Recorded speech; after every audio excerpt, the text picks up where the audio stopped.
Perhaps this word can just bless you as I just declare God's promises to you about what God is and what he likes, what he loves.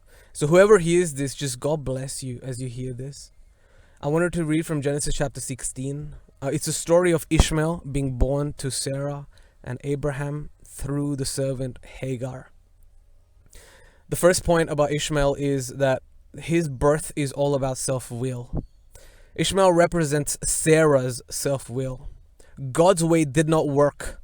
Sarah said, "My way surely will. Since I am 90 years old, I waited too long."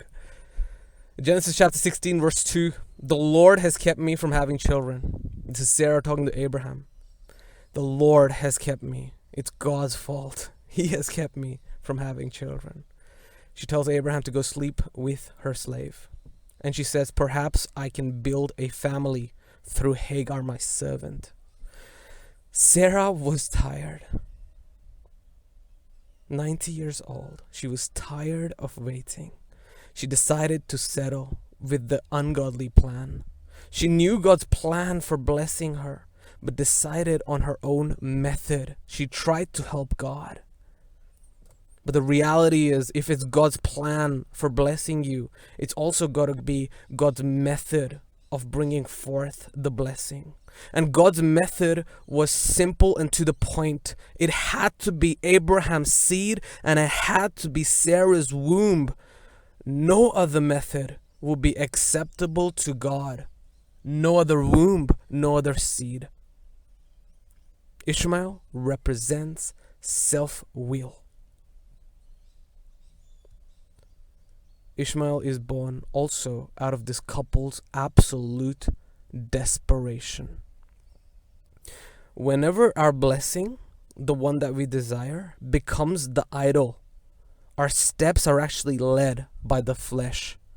When Jesus doesn't become or stay number one, the blessings of Jesus become the idol.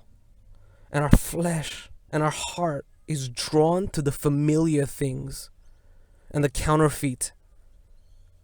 But these things aren't the real blessing. What this does is actually prolongs the delay of the promise coming to pass. Sadly, Ishmael is born out of self-will and absolute desperation. They're running out of time. Desperation. What we see is the birth of Isaac. And the birth of Isaac, it starts with a promise in the next chapter. Genesis chapter 17 verse 1. Abraham is 99 years old. Then he gets the promise. Isaac is born out of promise. Joshua 21 verse 45 says, "Not one of all of God's promises to Israel has failed. Every one was fulfilled." Some may have been delayed. Some promises may have been delayed. But all the promises were kept by God. Because God is not a man. He does not go back on his word. What we need to do is discard the self-will. Hold on to the promise. Wait for Isaac. God does not fail. Isaac is also born out of the prophetic. Therefore, Isaac is born at the right time. Prophecy comes to pass when your obedience aligns with God's plan. God is the master of the method and the timing. Therefore, Isaac is born when Hagar is cast out. Isaac is born when Abraham receives the promise. Isaac is born when Abram and Sarai become Abraham and Sarah. The names change. If it's God's blessing, it's got to be God's plan. And God's plan is aligned when we obey. Disobedience will delay, but obediently trusting will bring the fulfillment of every prophetic word. So you right now, who are listening to the sound of my voice, you need to know this. you are not rejected. The promise still stands.